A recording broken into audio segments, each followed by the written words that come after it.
Hello everyone, my name is Charlotte Fida Di Caranto from grade 2 SSES Mango. My science teacher is Mrs. Riza V. Romasanta. Today, I will perform an experiment about the refraction of light. The refraction of light is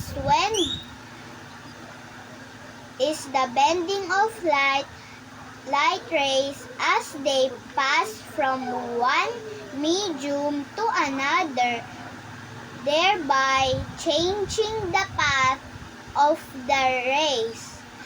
Refraction occurs due to a change in the speed of the light ray or wave.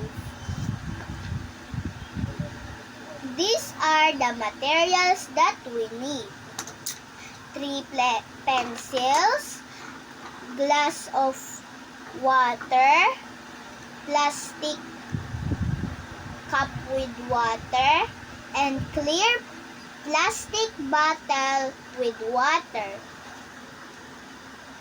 Let's start the experiment. First, put the pencil in the glass with water. As you can see, the pencil bends into the plastic cup. As you can see, the pencil bend, and in the clear